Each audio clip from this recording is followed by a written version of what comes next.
buddy of mine texted me and asked what's next for Dokkan, and it made me realize that if you're not super deep into this community, or maybe you're someone that wants to make a bunch of videos over this, so you definitely analyze way too deeply about everything that Dokkan does, it's probably not just the most common knowledge or off the top of your brain that you're like, oh yeah, it's gonna be this. So I want to make a video that not only chronicles the time right now from you're watching this, and I'm pointing at my fake watch, all the way until the 11th anniversary, which I say all the way as if that's so far away, but really it's only 3 months and some change, which is crazy. I feel like we just ended, you know, the insanity that was a 10th anniversary until this most recent TDC, and it's like, that was a lot of characters. But for those of you that already know what might be happening, I also wanted to make it a little bit spicy, because who doesn't love a bit of a prediction? So we're going to be chronicling what is happening from now until the 11th anniversary on January 30th, and who I think could show up in each of those time slots, just to make this one a little bit more interesting. So right now, what we're expecting is a mid-October LR. That will be the next character. Now, generally speaking, the mid-October LR is related to the beginning of October, end of September DFE, which last year in the baby slot was Scout or Vegeta from Namek, and then they would follow that up with an LR Gohan and Piccolo, the second Gohan and Piccolo unit in less than a year span, which was interesting to say the least, but it still fit in thematically with the part 1 unit. Now, if we go back a year prior to that, the part 1 was TOP Android 17 and 18, which would then follow that up with a rebrand. And I want to ask you a quick question. Let's test your Dokkan knowledge. What is special about LR rebrand's release in this game? I'm going to pause and give you a second. In this moment of silence here, we can also maybe like the video and subscribe for more content like this. All right, you've had enough time. Rebrand introduced Pity. Did you guess it before I said it? Honestly, it's maybe the most special thing ever. Really, this game needed Pity very much so bad. Not the collection coin thing that we've had where you got to wait like 6 months for a character to come back, but actually true raw Pity. So with that said, the thematic here is that they do typically relate. Now, that's not to say that they can not relate, because they could easily change things up, right? Things in this game are a pattern until they aren't. That's just kind of how it works. Amatsu's like, let's just release Orange Piccolo, because why not? You know what I mean? Like, it's just, it is what it is. So I wanted to make predictions here that relate, of course, to the leader ability, but also the theme, but then also just a random one. So here we go. If we're going leader ability, Battle of Fate, or Corrupted Body and Mind, I'm gonna go with Majin Vegeta. Again, doesn't necessarily fit the theme of like GT or Baby Saga or anything like that, but I do think we are due up for a Majin Vegeta. Now, if it were up to me, he'd either be Dokkan Fest or Carnival. Yellow coins can still be really good. Look at Tien, look at Cell Max. Like, those characters definitely had their time to shine. But if we're gonna come back to Majin Vegeta, who hasn't been touched since Saiyan Day of 2022, I'm not counting the free-to-play one, bro, which even then, that was still, you know, gonna be 3 years ago because it was 8th anniversary. But hit it behind a Bobbity unit and is the worst case scenario of getting all of the orbs. Like, I'm not counting that unit. So we're gonna say Majin Vegeta or Corrupted Body and Mind. Now, the other leader ability here is Battle of Fate. Now, I don't know if it'd be poetic, but imagine an LR Kid Buu right here, right now, just literally out of nowhere.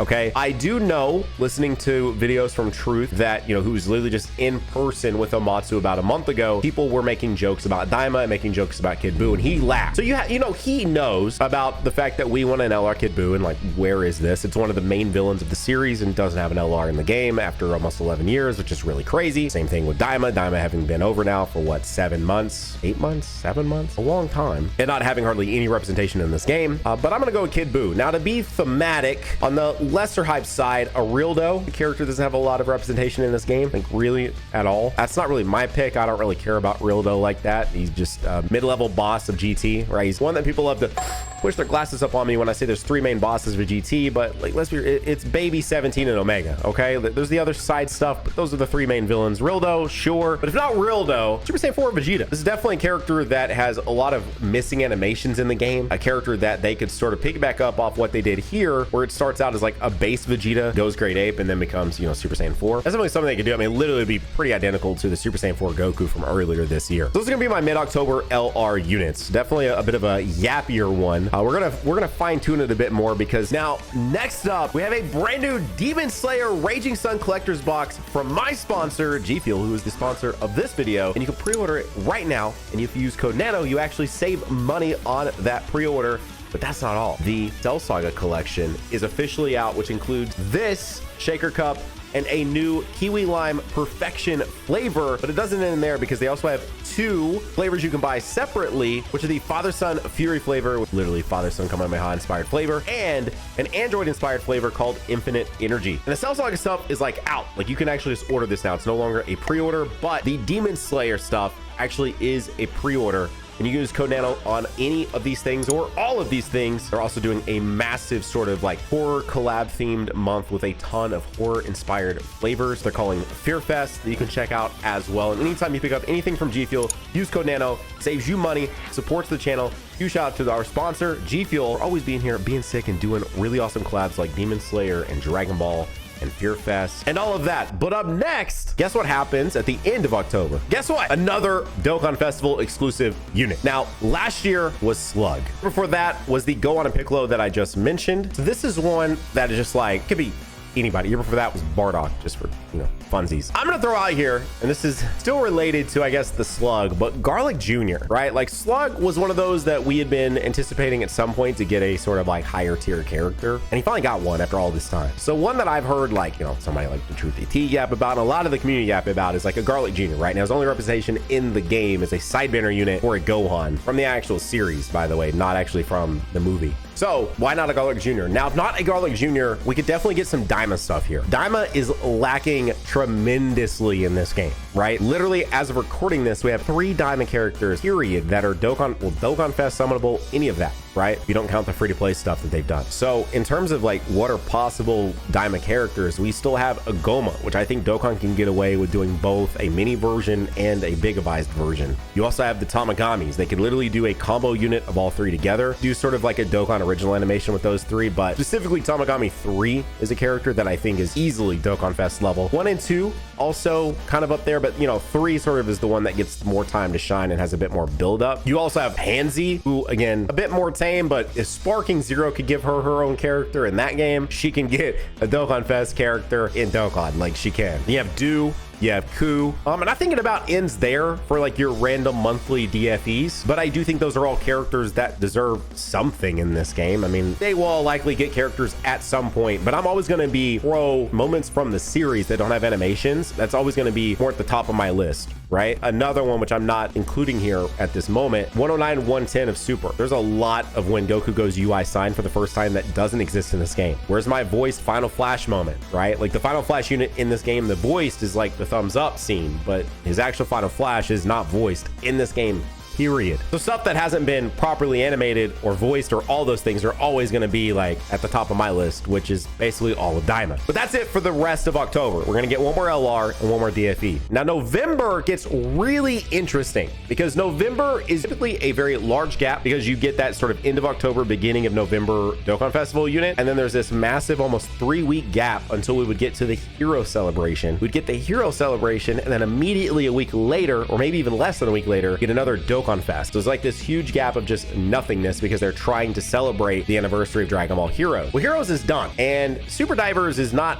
very big, and also Super Divers, at least from, you can correct me if I'm wrong, but it hasn't done anything like truly original. Like maybe there's some original animations in there, but as far as like actual original characters, that's not the case. Now, I believe I heard someone say that they are still planning some level of collab. So I think Super Divers is still possible because they love using these games to cross promo. I think people forget about that aspect, is that cross promo, like putting Shallot and Sparking Zero, is cross promotion if you end up enjoying that character in Sparking Zero to go check out their free-to-play game Legends, and vice versa, right? Like when they put Kakarot in Dragon Ball Legends, or the crossover characters like Android 21 and Dokkan. These are all just cross promotions to sort of get their other products in front of your face. So my 2 collab replacements here are going to be a Shallot, which is a super obvious one. Typically when they do these collabs, they like to sort of give back to the other, but they didn't really do that with Sparking. And I'm mentioning this because like, what does Legends get from Dokkan? They could do something cool with the bubbles and stuff, I'm sure, but Shallot in this game I think would look really cool, and I would love to see how they would animate and try to sort of replicate that Legends 3D aesthetic while being inside Dokkan, because like Android 21 still looks like fighters inside Dokkan. It's really impressive and really cool. That's something I would love to see happen. Now on the flip side of that is a Gohan Black, right? Sparking Zero is celebrating its 1-year anniversary. Still somehow Gohan Black is not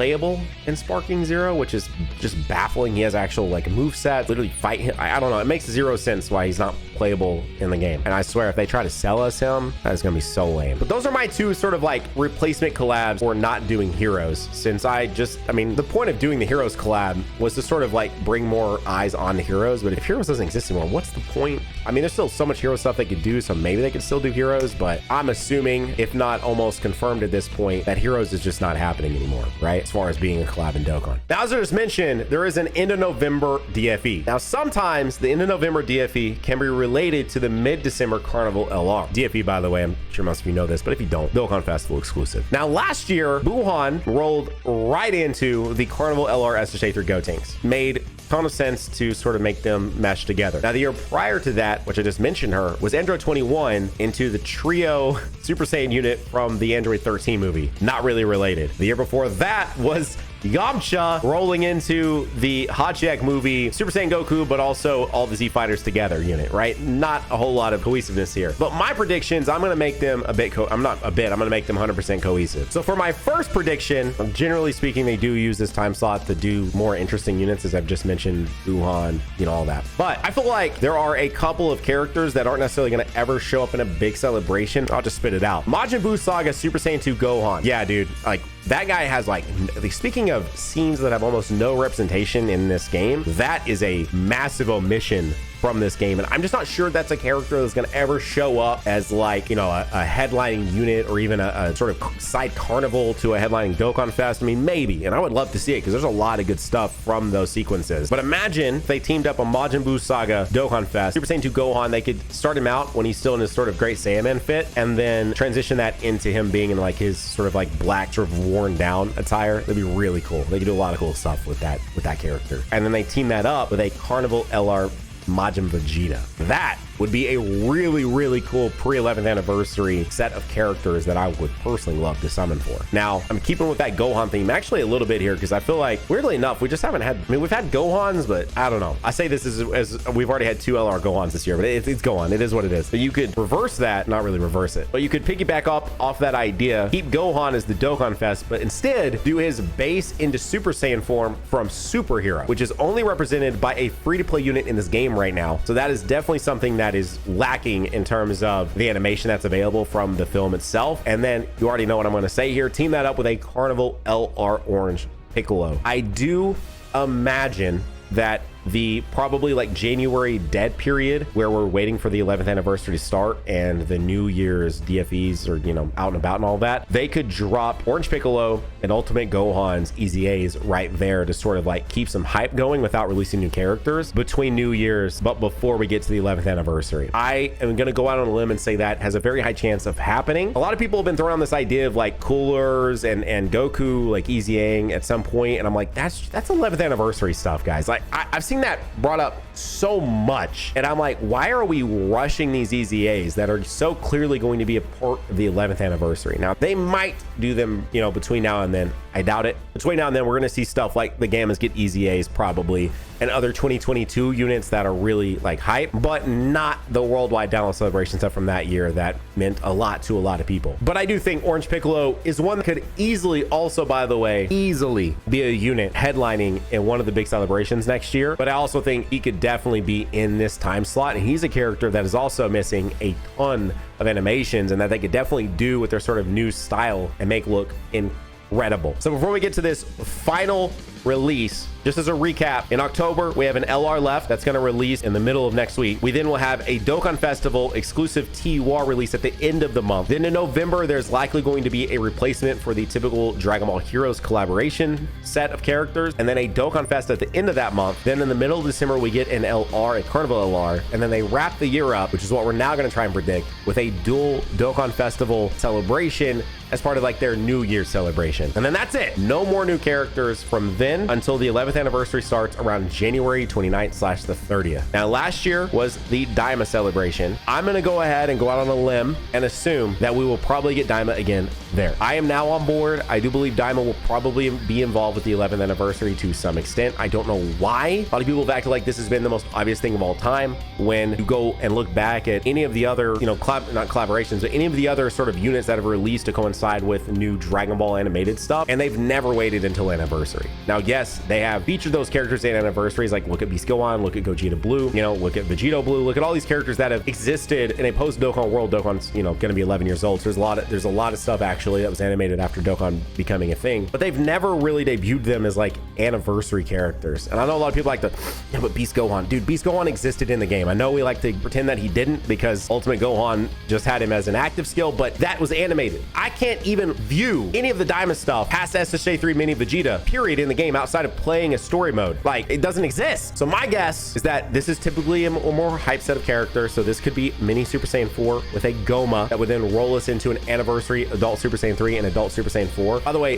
those of you that think Goma is going to take the slot of the LR in the anniversary over, say, Adult Super Saiyan 3 Vegeta, you've lost your minds, by the way. I think that is an insane take. I've seen people that genuinely think Adult Super Saiyan 3 would be in this time slot with like a mini SSJ 4, and they would save Goma to pair that up with Adult Super Saiyan 4 as if Goma is going to be more exciting for people than Adult Super Saiyan 3. And they're not even in the same league, dude. Goma is just like, I don't actually hate Goma that much, but he's just a glorified punching bag, so you can see really cool stuff from Vegeta and Goku. I don't think people really connected with Goma. I don't think people are trying to like drop a bag on Goma. Super Saiyan 3 Adult Vegeta though? Yeah, because he has a lot of really cool animations. It's going to be really cool in this game. Now, I don't necessarily want Mini Super Saiyan 4 to also be dropped down to just a TOR unit, but he's a character that they need to get out into the game and then they can revisit later. I would almost not be surprised if he's just a Mini Super Saiyan 4 that does some of his cool animations, but then they revisit him sometime like later next year or the following year, and they revisit him as like a revival unit or something that incorporates his transformation into his Mini Super Saiyan 4. Now, if they don't go the Daima route, I don't know, man. Apparently when I decided to make this video, I was really stuck on Gohan, but Super Saiyan 2 Gohan and Bojack are two characters that need new characters bad. Now, I prefer them to both get new LRs, but I do think that those are both characters and definitely a moment / a movie that has not been touched in a really long time and could easily fill this time slot if they're saving the Diamond stuff for even bigger stuff, say next year. But there you go. That's the timeline that we're looking at between now and the 11th anniversary. Let me know what you think is coming between now and then. And if you're looking for more content on this channel, you can click on this video right there. Hit that like button for me if you enjoyed this. Subscribe.